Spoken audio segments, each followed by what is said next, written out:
నమస్తే మైత్రి న్యూస్ కి స్వాగతం. ముందుగా ముఖ్యాంశాలు.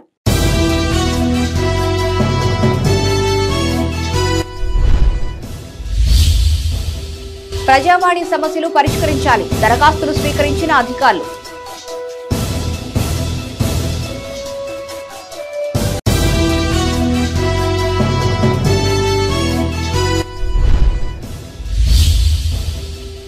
గోదావరి ఖనిలో పోలీసుల బైక్ ర్యాలీ, వాహనదారులకు పలు సూచనలు చేసిన సిపి.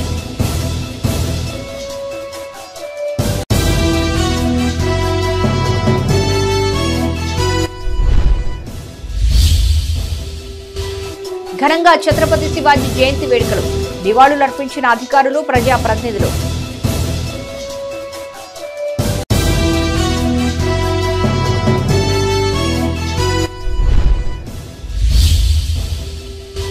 ప్రభుత్వ విప్ అడ్లూరి లక్ష్మణ్ కుమార్ వాహనం బోల్తా, లక్ష్మణ్ కు స్వల్ప గాయాలు, ఆసుపత్రికి తరలింపు.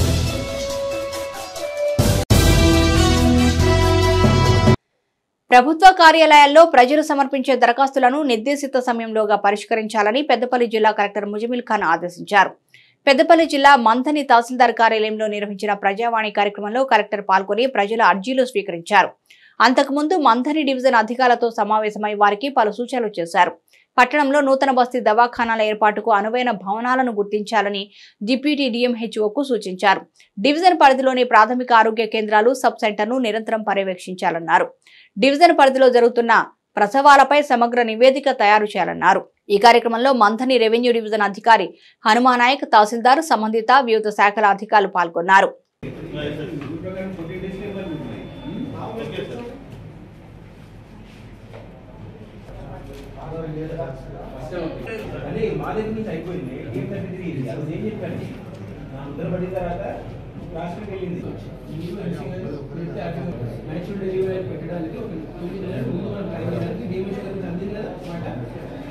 మంథనిలో 100 పడకల ఆసుపత్రి నిర్మించేందుకు అనువైన స్థలాన్ని పరిశీలిస్తున్నామని పెద్దపల్లి జిల్లా కలెక్టర్ ముజమిల్ ఖాన్ అన్నారు.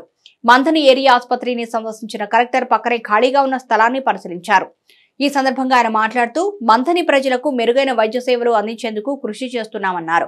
ప్రస్తుత ఆసుపత్రి భవనం పాతబడిపోయిందని, ఆసుపత్రిలో ఎక్కువ ఖాళీ స్థలం అందుబాటులో ఉందని తెలిపారు. పాత భవనాన్ని కూల్చివేసి అదే స్థలంలో పెద్ద భవనం నిర్మించే అవకాశాలు పరిశీలించాలని అధికారులకు సూచించారు. కలెక్టర్ వెంట జిల్లా ఆసుపత్రి సూపరింటెండెంట్ డాక్టర్ రమాకాంత్, మంథని ఆసుపత్రి ఇన్ఛార్జ్ డాక్టర్ శ్రీనివాస్ రెడ్డి, సంబంధిత అధికారులు పాల్గొన్నారు.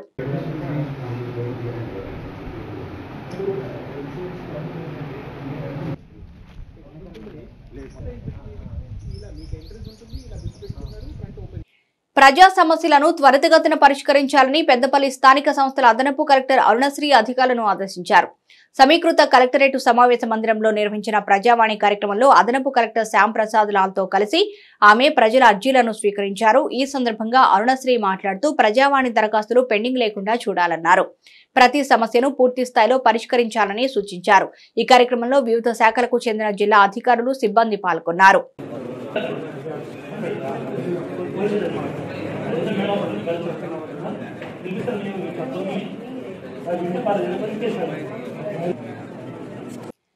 బైక్ రైడర్స్ హెల్మెట్ ధరించాలని రామగుండం పోలీస్ కమిషనర్ శ్రీనివాసులు సూచించారు.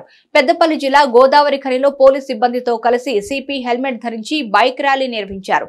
హెల్మెట్ వాడకంపై అవగాహన కల్పించేందుకు ఈ అవేర్నెస్ కార్యక్రమాన్ని చేపట్టినట్లు ఆయన తెలిపారు. ప్రమాదాలు జరగకుండా కుటుంబ సభ్యుల భవిష్యత్తు కోసం ద్విచక్ర వాహనదారులు విధిగా హెల్మెట్ ధరించాలన్నారు. సాంకేతిక పరిజ్ఞానాన్ని ఉపయోగించి ప్రధాన కూడళ్లలో సీసీ కెమెరాలు అమర్చామని, రూల్స్ ఉల్లంఘిస్తే చలాన్లు చెల్లించక తప్పదన్నారు. కమిషనరేట్ పరిధిలోని 2 జిల్లాల్లో వాహనదారులు ట్రాఫిక్ నిబంధనలు పాటించి రాష్ట్రానికి మార్గదర్శకంగా నిలవాలని కోరారు. ఈ అవగాహన ర్యాలీలో రామగుండం, ఎన్టీపీసీ, గోదావరి ఖని ప్రాంతాలకు చెందిన పోలీస్ అధికారులు, సిబ్బంది పాల్గొన్నారు. ఎకానమీ బాగా పెరుగుతుంది కాబట్టి వెహికల్స్ కొనుగోలు పెరుగుతుంది, కొనుగోలు శక్తి పెరుగుతుంది కాబట్టి it is very very happy moment for the people of Telangana. దాంట్లో భాగంగా మనము ఈ ట్రాఫిక్ అనేది కూడా గ్రాడ్యువల్గా సమస్యగా మారిపోతుంది. ఈ ట్రాఫిక్ ఎంత మనము రోడ్స్ వైడన్ చేసుకున్నా, ఒక రోడ్ వైడన్ చేయాలంటే చాలా టైం పడుతుంది, చాలా ఎవాక్యుయేషన్ చేయాలి, చాలా డిస్మాంటిల్ చేయాలి, దానికి టైం పడుతుంది. కోర్టు కేసులు ఇవన్నీ సాధించి పైగా మనము లాస్ట్కు మనము రోడ్ వైడన్ చేసిన రోజుకు వెహికల్స్ నంబర్ పెరుగుతుంది. కానీ మనం ఇప్పుడు ఏం చేయాలంటే కంట్రోల్ అండ్ రెగ్యులేట్ చేసుకోవాల్సిన బాధ్యత మనము మిడ్మానేరు నిర్వాసితులకు ప్రభుత్వం అండగా ఉంటుందని అన్నారు మంత్రి పొన్నం ప్రభాకర్. ఇప్పటికే ఈ సమస్యను సీఎం రేవంత్ రెడ్డి దృష్టికి తీసుకువెళ్లినట్లు తెలిపారు ఆయన. రాజన్న సిరిసిల్ల జిల్లా బోయిన్పల్లి మండలం నీలోజిపల్లిలో ఏర్పాటు చేసిన ఛత్రపతి శివాజీ మహాత్మాగాంధీ విగ్రహాలను విప్ ఆది శ్రీనివాస్, చొప్పదండి ఎమ్మెల్యే మేడిపల్లి సత్యంతో కలిసి మంత్రి ఆవిష్కరించారు. రాజన్న సిరిసిల్ల జిల్లా బోయినపల్లి మండలం నీలోజుపల్లిలో ఛత్రపతి శివాజీ మహాత్మాగాంధీ విగ్రహాలు ఏర్పాటు చేశారు. ప్రారంభోత్సవానికి ముఖ్య అతిథిగా మంత్రి పొన్నం ప్రభాకర్ హాజరై స్థానిక ప్రజా ప్రతినిధులతో కలిసి విగ్రహాన్ని ఆవిష్కరించారు. భూ నిర్వాసితుల సమస్యలు తీర్చే బాధ్యత తమదేనన్నారు. 10 ఏళ్ల పాటు వారు చేసిన పోరాటాలకు తాము అండగా నిలిచామని గుర్తు చేశారు. మిడ్మానేరు ముంపు గ్రామాల సమస్యలు, ఉపాధి అవకాశాలపై చర్చలు జరుపుతున్నట్టు తెలిపారు. ఏ సమస్యపై అయినా సరే ఫిర్యాదు చేసే స్వేచ్ఛ ప్రజలకు లభించిందన్నారు. సమ్మక్క జాతరకు సుమారు 6000 బస్సులు తరలించడంతో బస్సుల కొరత తలెత్తినట్లు చెప్పారు. ఈ నెల 25 తర్వాత బస్సుల సమస్య ఉండబోదన్నారు. ఖజానా ఖాళీగా ఉన్న హామీల అమలుకు కృషి చేస్తున్నట్లు తెలిపారు. వచ్చే పార్లమెంటు ఎన్నికల్లో కాంగ్రెస్ ను గెలిపించి డబుల్ ఇంజన్ సర్కార్ తేవాలన్నారు. ఆ చరిత్ర గురించి తెలుసుకోవడానికి ఇలా డాక్టర్ బాబాసాహెబ్ అంబేద్కర్ గారి విగ్రహం పెట్టినా, గాంధీ గారి విగ్రహం పెట్టినా, శివాజీ గారి విగ్రహం పెట్టినా, నెహ్రూ గారి విగ్రహం పెట్టినా, ఇందిరాగాంధీ గారి విగ్రహం పెట్టినా, ఏ విగ్రహం పెట్టినా ఆ విగ్రహం వెనుక ఉన్నటువంటి వాళ్ళ చరిత్ర భవిష్యత్ తరానికి తెలవాలి. మనం ఆ రోడ్ నెంబర్ పోయేటప్పుడు విగ్రహం చూడగానే వాళ్ళ చరిత్ర గురించి తెలుసుకొని దాని భవిష్యత్తులో ఏ విధంగా ఆచరించడానికి ప్రయత్నం చేయాలనేటువంటి ఒక స్ఫూర్తి కొరకు, ఒక అవగాహన కొరకు పెట్టినటువంటి మాటలు తప్ప అది ఉత్సాహంగా పెట్టినటువంటి ఉత్సవ విగ్రహాలు కాదవి. రాజన్న సిరిసిల్ల జిల్లా బోయినపల్లి మండలం నీలోజుపల్లి గ్రామంలో శివాజీ జయంతి వేడుకలను ఆర్య క్షత్రియులు హిందూ ఉత్సవ కమిటీ ఆధ్వర్యంలో ఘనంగా నిర్వహించారు. శివాజీ ఉత్సవ విగ్రహాన్ని ఊరేగించారు. ఈ కార్యక్రమంలో మాజీ సర్పంచ్ కూస పద్మ, కాంగ్రెస్ పార్టీ జిల్లా బీసీసీఎల్ అధ్యక్షులు కూస రవీందర్, తిమ్మాపురం అశోక్ పాల్గొన్నారు.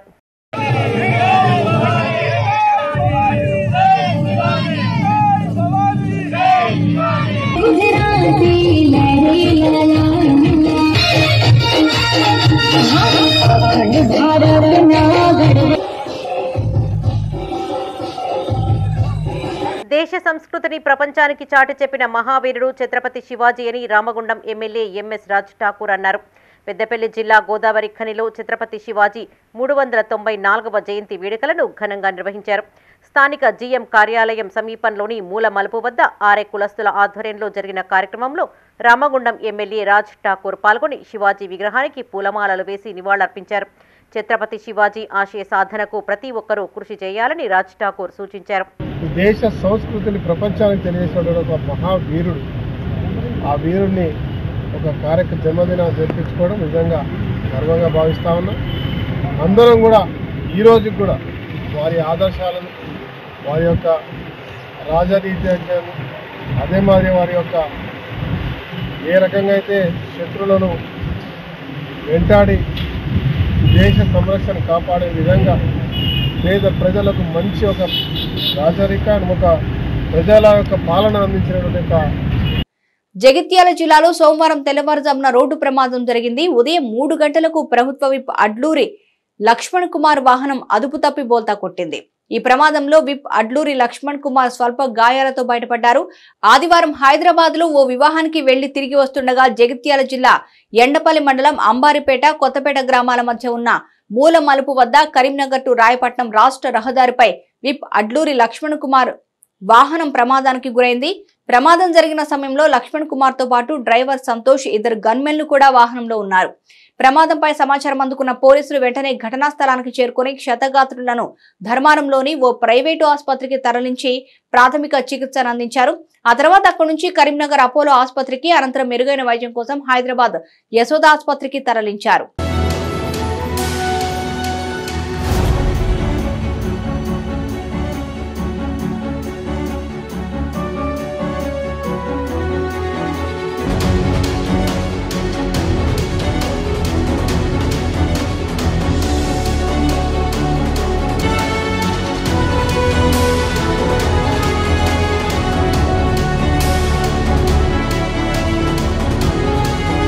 మేడిగడ్డ ప్రాజెక్టులోని కుంగిన పిల్లలకు బాధ్యులను కఠినంగా శిక్షించాలని, అదే సమయంలో కాళేశ్వరం ప్రాజెక్టును కాపాడుకోవాలని మాజీ ఎంపీ బోయినపల్లి వినోద్ కుమార్ రాష్ట్ర ప్రభుత్వానికి విజ్ఞప్తి చేశారు. కరీంనగర్ జిల్లా గంగాధర మండలం గట్టు భూత్కూర్ గ్రామంలో బీఆర్ఎస్ పార్టీ ముఖ్య కార్యకర్తల సమావేశాన్ని మాజీ ఎమ్మెల్యే సుంకె రవిశంకర్ ఆధ్వర్యంలో నిర్వహించారు. ముందుగా గ్రామంలోని ఛత్రపతి శివాజీ జయంతి సందర్భంగా శివాజీ అంబేద్కర్ విగ్రహానికి పూలమాలలు వేసి నివాళులర్పించారు. ఈ సందర్భంగా వినోద్ కుమార్ మాట్లాడుతూ మేడిగడ్డలో 4 పిల్లలు కుంగేందుకు కారణమైన వారిపై తగిన చర్యలు తీసుకోవాలన్నారు. ప్రాజెక్టును కాపాడేందుకు తగిన చర్యలు తీసుకోవాలన్నారు. ఈ కార్యక్రమంలో జిల్లా బీఆర్ఎస్ పార్టీ అధ్యక్షుడు జీవి రామకృష్ణ, మాజీ సర్పంచ్ కంకణాల విజేందర్ రెడ్డి, వైస్ ఎంపీపీ కంకణాల రాజగోపాల్ రెడ్డి, మండల అధ్యక్షుడు నవీన్ కుమార్ తో పాటు కార్యకర్తలు పాల్గొన్నారు. అడవి కాస్తే బొగ్గు తయారవుతుంది. ఆ బొగ్గు ఉన్నదా, ఏం వచ్చిందా, ఇప్పుడు దాని ఇన్వెస్టిగేషన్ చేస్తారు. ఈ రేవంత్ రెడ్డి చేస్తాడు, ఈయన మన ఉత్తమ్ కుమార్ రెడ్డి బదనాం చేయడానికి పనిచేస్తాను. నేను ఏం మాట్లాడినంటే, అరే నువ్వు బదనాం చేస్తే చెయ్యి, నువ్వు విచారించుకో, తప్పు చేసి శిక్షించుకో. కానీ అది 200 పిల్లర్లు ఉంటాయి, 4 పిల్లర్లు మునిగినాయి. నువ్వు వచ్చేది వర్షాకాలం, ఎండాకాలం, ఇప్పుడు ఫిబ్రవరి, మార్చ్, ఏప్రిల్, మే, జూన్, జూలైలో ఇట్లా పోతుంది, పొంగి పొర్రిపోతాంటది. అప్పటి వరకు నువ్వు రిపేర్ చేయకపోతే ఉన్నంత కొట్టుకపోతే అప్పుడు బదనాం ఏం చేయదలుచుకున్నాను? ఎవరు తప్పు చేస్తే వాళ్ళ మీద శిక్ష చేయండి, నేను వద్దటలేదు, చేయాలి కూడా, విచారించాలి. కానీ ఇప్పుడు ఉన్న ప్రాజెక్ట్ని కాపాడుకోవాలా వద్దా? కేసీఆర్తో కలిసి ఏకం చేసి తెలంగాణ రాష్ట్రాన్ని సాధించడంలో ఆనాడు ఒక ప్రముఖంగా వీరోచితంగా పోరాడి తన ఆలోచన, తన శక్తిని అంతా దారిపోసినటువంటి ఉద్యమం కోసం, తెలంగాణ రాష్ట్రం కోసం ఆనాడు కష్టపడితే వచ్చిన తెలంగాణలో తెలంగాణ ఎట్లుండాలనో కూడా ముందు కలగని రైతు బంధు కావచ్చు, రైతు బీమా కావచ్చు, కళ్యాణ లక్ష్మి కావచ్చు, ఆసరా పెన్షన్ కావచ్చు, ఇవన్నీ కూడా తెలంగాణ రాష్ట్రం రాకముందు, కాళేశ్వరం లాంటి ప్రాజెక్టులు కావచ్చు, ఇవన్నీ తెలంగాణ రాష్ట్రం రాకముందు కలగని డిజైన్ చేసుకున్నటువంటి పథకాలు. ఈ పథకాలు మనందరికీ ఏం తెలుసు అంటే, గవర్నమెంట్ వచ్చినాకనే అప్పటికప్పుడు ఆలోచన చేసి చేసిరని అనుకుంటుంది. కానీ ఇవన్నీ రావడంలో ముఖ్యంగా ప్రధానంగా 24 గంటల కరెంట్, ఇది ఏ విధంగా సాధించాలి, ముందు ఎట్లా నుంచి ప్లాన్ చేసి ప్రణాళికాబద్ధంగా దాన్ని సక్సెస్ చేయడంలో వినోద్ కుమార్ గారి పాత్ర అమోఘమైన. సర్కారు బడుల్లో వసతుల కల్పనకు కోట్లాది రూపాయలు ఖర్చు చేస్తున్నప్పటికీ కొన్ని ప్రాంతాల్లో విద్యార్థుల సంఖ్య క్రమంగా తగ్గుతూ వస్తోంది. కరీంనగర్ జిల్లా జమ్మికుంట మండలంలోని బిజిగిరి షరీఫ్ హైస్కూల్లో గతంలో 140 మంది విద్యార్థులు చదువుతుండగా ప్రస్తుతం ఆ సంఖ్య 6కు చేరింది. ఉన్న కొంతమంది విద్యార్థులకు చదువు చెప్పేందుకు 6 ఉపాధ్యాయులు విధులు నిర్వహిస్తున్నారు. కొన్ని పాఠశాలల్లో సరిపడా సిబ్బంది లేక విద్యార్థులు ఇబ్బందులు పడుతుండగా మరికొన్ని చోట్ల ఇలాంటి పరిస్థితులు దర్శనమిస్తున్నాయి. కరీంనగర్ జిల్లా జమ్మికుంట మండలంలోని బిజగిరి షరీఫ్ హైస్కూల్లో ఒకప్పుడు 140 మంది విద్యార్థులకు పైగా విద్యను అభ్యసించేవారు. ప్రభుత్వం గురుకులాలు ఏర్పాటు చేయడంతో పాటు మోడల్ స్కూల్ సైతం అందుబాటులో ఉండడంతో విద్యార్థుల సంఖ్య గణనీయంగా తగ్గిపోయింది. ప్రస్తుతం ఈ పాఠశాలలో 6 విద్యార్థులు ఉండగా వీరికి బోధించేందుకు 6 ఉపాధ్యాయులు ఉన్నారు. ప్రస్తుతం ఈ పాఠశాలలో 6వ తరగతి నుండి 8వ తరగతి వరకు మాత్రమే నిర్వహణ జరుగుతుంది. 10వ తరగతిలో ఉన్న ఒక్క విద్యార్థి తోటి విద్యార్థులు ఎవరూ లేకపోవడంతో పక్కనే ఉన్న కోరపల్లి స్కూల్కు మారిపోయాడు.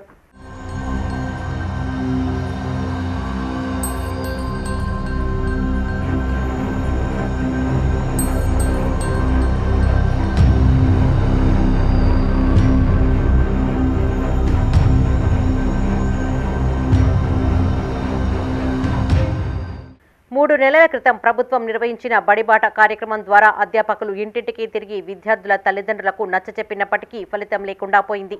ఈ పాఠశాలలో విద్యార్థుల సౌకర్యార్థం గ్రంథాలయంతో పాటు 6 లక్షల రూపాయలను పెట్టి 3 డిజిటల్ క్లాస్ రూమ్లు ఏర్పాటు చేశారు.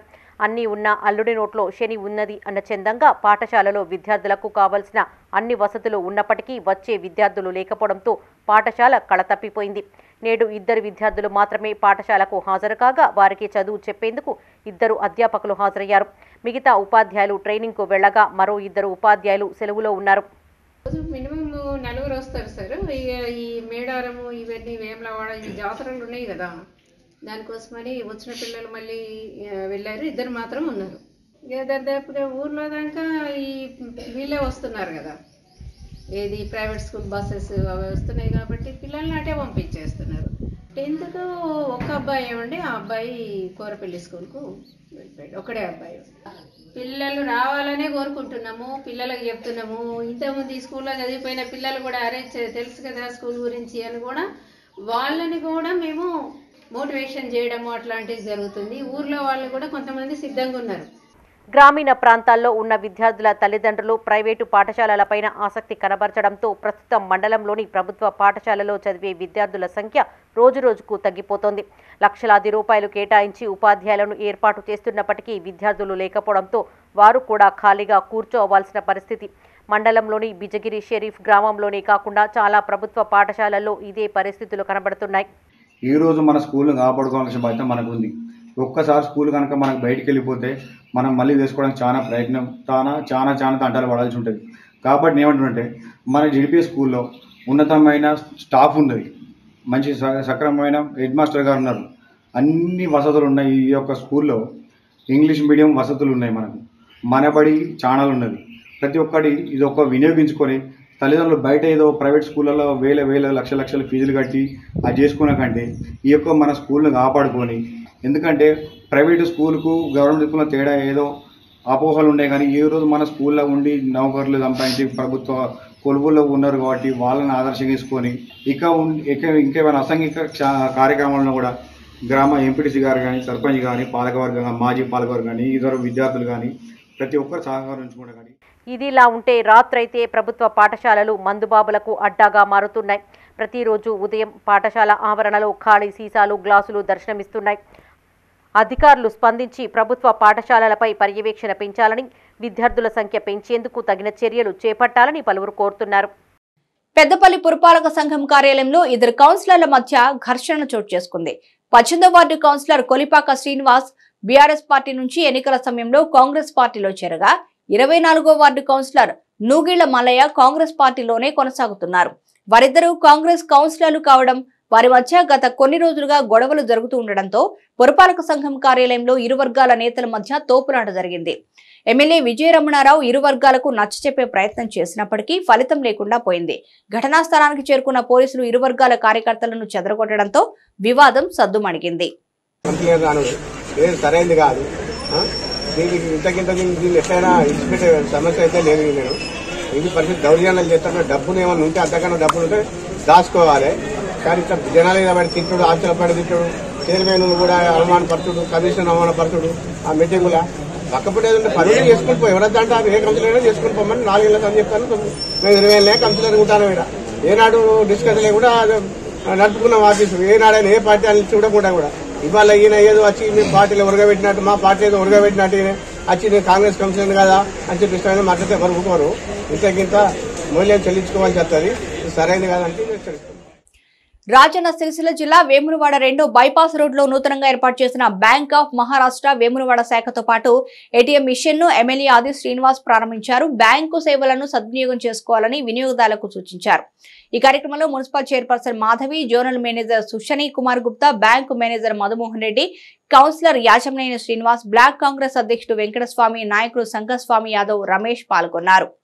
ఖాతాదారులు తమ సొమ్మును పొదుపు చేసుకునే క్రమంలో ఆయా బ్యాంకులలో అంటే ప్రభుత్వం ద్వారా ఏర్పడేటువంటి బ్యాంకులలో నమ్మకంతో పెట్టుకున్నటువంటి సందర్భంలో మరి ముందుగా ఆంధ్ర బ్యాంకు, తర్వాత స్టేట్ బ్యాంక్, అది ఎస్బీఐగా మారిన తర్వాత అందులో ఖాతాదారుల సంఖ్య ఎక్కువ ఉన్నప్పుడు పోయిన సందర్భంలో వినియోగదారులకు ఇబ్బంది అవుతున్న సందర్భంలో కొత్తగా బ్రాంచులు అనేకం కూడా వస్తున్న సందర్భంలో మరో కొత్త బ్రాంచ్ మరి ఇక్కడ బ్యాంక్ ఆఫ్ మహారాష్ట్ర రావడం ఖాతాదారులకు ఒక వెసులుబాటుగా ఉపయోగపడుతుందని చెప్పిన భావన.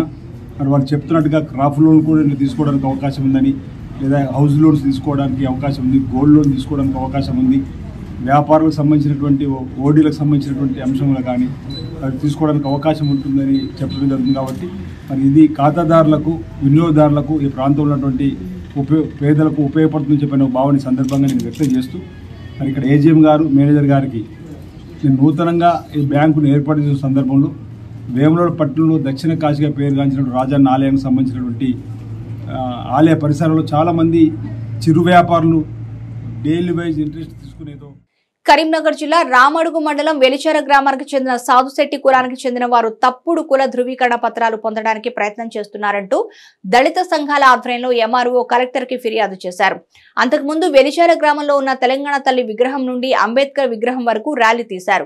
2014లో ఇదే తరహాలో ఎస్సీ సర్టిఫికెట్లు మంజూరు చేస్తే అప్పటి ఎంఆర్ఓ సదరు సర్టిఫికెట్లను రద్దు చేశారని గుర్తు చేశారు.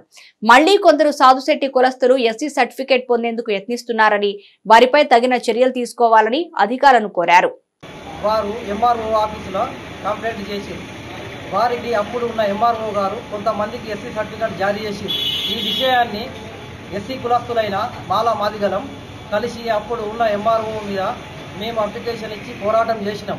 వెంటనే దాన్ని రద్దు చేసిర్రు. రద్దు చేసిన తర్వాత అది ఆగిపోయింది కార్యక్రమం.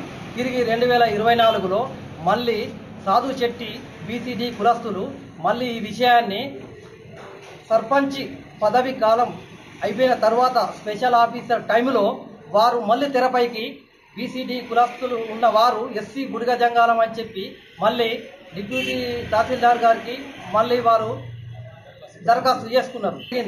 దీనిపైన మేము ఎస్సీ మాలామాది కులస్తులం పెద్ద ఎత్తున దళిత నాయకులతోని ఎంఆర్ఓ ఆఫీసుని పోయి ఇవాళ మేము దరఖాస్తు ఇవ్వడం జరిగింది. ఎస్సీ సర్టిఫికేట్కు సంబంధించినటువంటి ఇదివరకు గ్రామ పంచాయతీలో అనేక సంవత్సరాలుగా 15 సంవత్సరాలుగా సాధుశెట్టి బీసీడీ అనే వ్యక్తులకు అక్రమంగా డబ్బులు తీసుకొని ఎస్సీ ధృవీకరణ పత్రాలు ఇస్తుంది.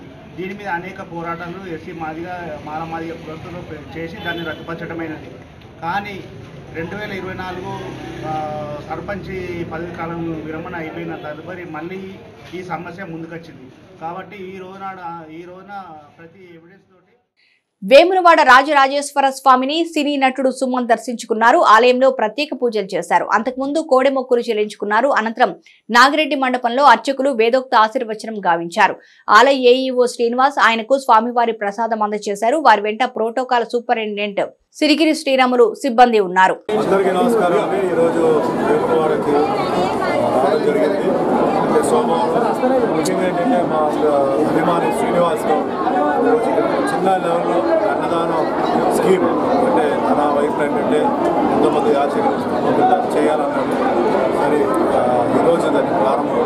అంటే ముఖ్యంగా రావడం స్వామివారి దర్శనం వైపు శివుడు సైడ్లో రాములు వారు గుడి గురించి నేను చెప్పక్కర్లేదు, చాలా బాగుంటుంది. అందుకే ఇంత శక్తి ఉంది కాబట్టి ఇంతమంది వస్తున్నారు. అయితే భగవంతుడి ఆశీర్వాదాలు అందరి మీద, అందరూ బాగుండాలి, అందరూ మంచి ఉన్నత స్థాయికి ఎదగాలి, వాళ్ళ ఆయుష్ ఆరోగ్య ఐశ్వర్యం అన్నీ ఇవ్వాలి. అలాగే అందరిది ఆశీర్వాదాలు నాపై నా కుటుంబం అన్నీ బాగా ఉండాలి, క్షేమంగా జరగాలని మనస్ఫూర్తిగా ఈరోజు ఈ అవకాశం ఇచ్చినందుకు మరి ఎంతోమంది ఈరోజు కమిటీ వాళ్ళు అందరూ చేశారు. అందరికీ పెద్దపల్లి జిల్లా సుల్తానాబాద్ పట్టణంలోని హిందూ శ్మశానంలో దొంగలు పడ్డారు. శవాన్ని దహనం చేయగా మిగిలిన పురేలు ఎముకల్ని దోచేస్తున్నారు. వీటినేం చేస్తారో తెలియదు కానీ కొందరు యువకుల ముఠా ఈ దురాఘాతానికి పాల్పడుతోంది. మంత్రతంత్రాలు, పూజలు, చేతబడులు చేయడం లాంటి మూఢనమ్మకాన్ని ఇప్పటిదాకా చూసాం, విన్నాం. కానీ ఇలాంటి విచిత్రమైన ఘటన జిల్లాలో చోటు చేసుకోవడం విస్మయం కలిగిస్తోంది. సుల్తానాబాద్లోని హిందూ శ్మశాన వాటికలో 2 రోజుల వ్యవధిలో 4 వ్యక్తులు ఎముకలు పోగు చేస్తూ ఉండగా స్థానికులకు పట్టుబడ్డారు. శవాలను కాల్చివేయగా మిగిలిన ఎముకలను పోగు చేసుకుని తీసుకువెళ్తున్న 2 యువకులను స్థానికులు పట్టుకున్నారు. ఎముకల్ని అక్కడే వదిలేసి ఆ యువకులను బెదిరించి అక్కడి నుండి పంపించి వేశారు. 2 మహిళలు కూడా శ్మశానంలో ఎముకలు పోగు చేస్తూ ఉండగా అక్కడి మున్సిపల్ సిబ్బందికి పట్టుబడ్డారు. అనుమానం వచ్చిన స్థానికులు పోలీసులకు సమాచారం అందించారు. పోలీసులు ఆ మహిళలను అదుపులోకి తీసుకొని విచారిస్తున్నారు. మృతదేహాల ఎముకలను కుటుంబ సభ్యులు సేకరించి గోదావరి నదిలో కలపడం సాంప్రదాయం. అయితే కొన్ని రోజులుగా శ్మశానంలో అస్థికలు కనిపించకపోవడంతో చాలామంది అవి కాలిపోయినట్టు ఇంతకాలం భావిస్తూ వచ్చారు. ఎముకల దొంగలు పట్టుపడడంతో తమ వారి ఎముకలను కూడా ఎత్తుకెళ్లి ఉంటారని అనుమానాలు వ్యక్తమవుతున్నాయి. స్థానికుల సమాచారంతో ముఠాను మున్సిపల్ సిబ్బంది పట్టుకున్నారు. 2 రోజుల వ్యవధిలో 4 ఎముకల దొంగలు పట్టుపడడంతో వారిని అదుపులోకి తీసుకున్న పోలీసులు విచారణ వేగవంతం చేశారు. గుండెపోటుతో చనిపోవడం జరిగింది. మేము దానశాస్త్రంలోకి తీసుకువెళ్ళడం జరిగింది. 3వ రోజు గుర్తు తెలియని వ్యక్తులు 2 లేడీసు 2 జెంట్స్ వచ్చి బొక్కలు ఎత్తుకపోవడంతోనే మేము చూసి దొరకబట్టి వాళ్ళను ఎందుకు ఎత్తుకపోతున్నారమ్మా అని అడిగితే మాకు ఇంట్లో ఏమన్నా బంగారం దొరుకుతుందని చెప్పేసి వాళ్ళు అడగడం జరిగింది. వెంటనే పోలీసు వారికి అప్పచెప్పడం జరిగింది. మళ్ళీ తిరిగి మధ్యాహ్నం 3 గంటలకు తిరిగి మళ్ళీ వచ్చి మళ్ళీ తీసుకుపోవడానికి ప్రయత్నాలు చేసిర్రు. ఆల్రెడీ ఇంకో డెడ్ బాడీ మా ఇంటి దగ్గర అతను కూడా చనిపోతే వాళ్ళది కూడా కాలుతూ ఉంటే మళ్ళీ వాటర్ పోసి తీసుకెళ్లడం జరుగుతుంటే మేము దొరకబట్టి మళ్ళీ పోలీసు వారికి అప్పచెప్పాము. సుల్తానాబాద్ పోలీస్ స్టేషన్ పరిధిలో గత 2 రోజుల క్రితం సుల్తానాబాద్ మార్కండేయ కాలనీ వద్ద శ్మశానం వద్ద కొంతమంది వ్యక్తులు అనుమానాస్పదంగా ఉన్నారని చెప్పేసి సమాచారంగా అక్కడికి వెళ్ళడం జరిగింది. అక్కడ ఒక 2 మహిళలు అండ్ ఒక మగ వ్యక్తి కూడా ఉన్నాడు. వాళ్ళని తీసుకొచ్చి వాళ్ళు ఉండడానికి గల కారణం విచారించగా వాళ్ళు మంచాలు చెందినటువంటి వీళ్ళు మనుషులు చనిపోయిన తర్వాత కొంతమంది సాంప్రదాయ ప్రకారం బంగారం కానీ వెండి కానీ నోట్లో పెట్టి అంటించడం కాలబెట్టడం జరుగుతుంది. శవం కాలిపోయిన తర్వాత గుడిదలోంచి వాటిని జల్లబట్టి బంగారం కానీ వెండి కానీ వాటి కోసం వెతుక్కుంటూ ఉంటారు. సో ప్రజలు ఎవరు కూడా ఇటువంటి కొన్ని వదంతులు వస్తూ ఉన్నాయి, ఎముకలు ఇవన్నీ కూడా తీసుకెళ్తున్నారని చెప్పేసి కొన్ని వదంతులు వచ్చాయి. అటువంటి ఎవరు కూడా ప్రజలు నమ్మవద్దు. వాళ్ళు ఈ బంగారం కానీ వెండి కోసం కానీ ఈ జల్లెడ బట్టి వెతుకున్నటువంటి వాళ్ళ నిర్ధారణ అయింది. వాళ్ళ మీద కేసు నమోదు చేసి వాళ్ళని మళ్ళీ ఇటువైపు రాకుండా కూడా వాళ్ళు వాన్ చేయడం కూడా జరిగింది. పెద్దపల్లి జిల్లా పెద్దపల్లి రూరల్ మండలం హనుమంతునిపేటలో సమ్మక్క జాతర ఏర్పాట్లు చురుగ్గా సాగుతున్నాయి. జాతరకు వచ్చే భక్తుల కోసం నీటి వసతి, విద్యుత్ దీపాల ఏర్పాటు, రహదారి మరమ్మతులు, స్నానాల ఘట్టాల ఏర్పాటు, అమ్మవారి గద్దెల అలంకరణ తదితర ఏర్పాట్లు ఇప్పటికే పూర్తయ్యాయి. ఇక్కడ జరిగే జాతరకు పెద్దపల్లి జిల్లా కేంద్రంతో పాటు పరిసర ప్రాంత గ్రామాల నుంచి అధిక సంఖ్యలో భక్తులు తరలి వస్తారని నిర్వాహకులు తెలిపారు. మండలంలోని అన్ని గ్రామాల ప్రజలు అధిక సంఖ్యలో హాజరై వేడుకలను విజయవంతం చేయాలని కమిటీ సభ్యులు కోరారు. అన్నీ పూర్తిగా మేము సౌకర్యం 15 రోజుల నుంచి వెళ్ళి రోడ్డు కానీ, షాపింగ్స్ కానీ, అన్ని వాటర్ సౌకర్యం కానీ, బోర్వెల్స్ కానీ అన్ని సౌకర్యం చేసుకుంటూ విద్యుత్, మన వైద్యం అన్ని సౌకర్యాలు అందుబాటులో ఉన్నాయి. ఈ పనులు విజయవంతం చేయుచున్నాం. సమ్మక్క సారలమ్మ జాతరకు బుధవారం రోజు 21 నాడు సారలమ్మ గద్దెకు కట్టడం జరుగుతుంటుంది. సాయంత్రం 4 గంటలకు. సమ్మక్క అనేది గురువారం రోజు సాయంత్రం 4 గంటలకు జరుగుతుంది. చుట్టుపక్కల గ్రామాల నుంచి వెళ్ళి మారేడగొండ, గురాంపల్లె, రాంపల్లి, హనుమంతునిపేట, భోజనపేట, చీకురాయి, గవిరెడ్డిపేట, ధర్మబాజ, ముత్తారం, పెద్దపల్లి నుంచి వెళ్ళి అధిక సంఖ్యలో రాఘవపూర్ భక్తులు పాల్గొంటారు. Chairman committee, Sammakka Saralamma committee సభ్యులందరూ ఎంతో కష్టపడి ఇక్కడ చక్కని ఏర్పాట్లు చేస్తున్నారు. ఏర్పాట్లు అనేటి ఈ జాతరకు చుట్టుపక్కల నలుమూలల నుంచి అధిక సంఖ్యలో పెద్ద ఎత్తున భక్తులు రావడం జరుగుతుంది. వారందరికీ తగిన ఏర్పాట్లు ఇక్కడ చేయడం జరుగుతుంది. ఈ జాతర ఏర్పడ్డ కాడి నుంచి ప్రతి సంవత్సరం జాతర ఎంతో భక్తి శ్రద్ధలతో భక్తులు జరుపుకోవడం జరుగుతుంది. ఈసారి సుధా అధిక సంఖ్యలో భక్తులు పాల్గొని ఈ జాతరను విజయవంతం చేయవలసిందిగా. కరీంనగర్ జిల్లా వీణవంక మండల కేంద్రంలో జరిగే సమ్మక్క సారలమ్మ జాతర ఏర్పాట్లు యాప్ టీవీ అధినేత పాడి ఉదయనందన్ రెడ్డి పరిశీలించారు. ఈ సందర్భంగా ఆయన మాట్లాడుతూ జాతరకు తరలివచ్చే భక్తుల కోసం అన్ని ఏర్పాట్లు చేసినట్లు తెలిపారు. అధిక సంఖ్యలో భక్తులు హాజరై అమ్మవార్ల కృపకు పాత్రులు కావాలని కోరారు. ఆయన వెంట మాజీ జెడ్పీటీసీ దాసరపు ప్రభాకర్, నాయకులు సమ్మిరెడ్డి, భిక్షపతి, నారాయణ, ప్రభాకర్ పాల్గొన్నారు.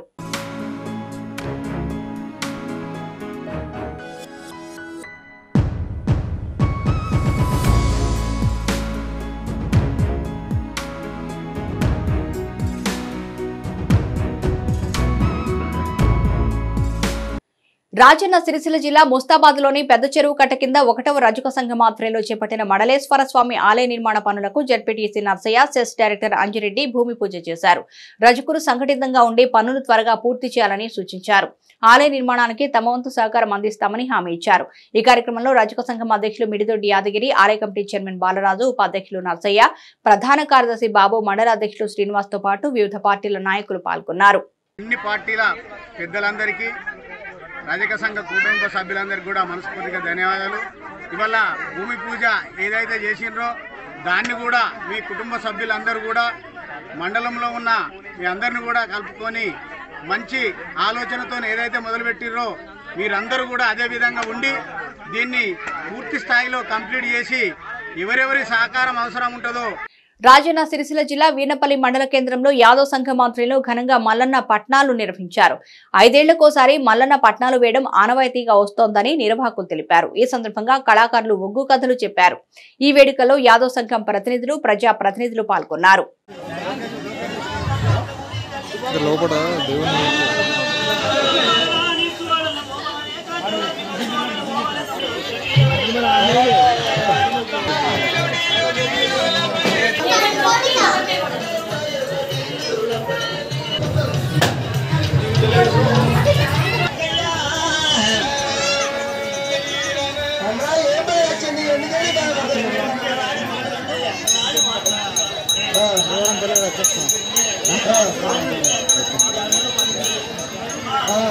ఇవి బులెటిన్ విశేషాలు. మరో బులెటిన్లో మళ్ళీ కలుద్దాం. చూస్తూనే ఉండండి మైత్రి న్యూస్.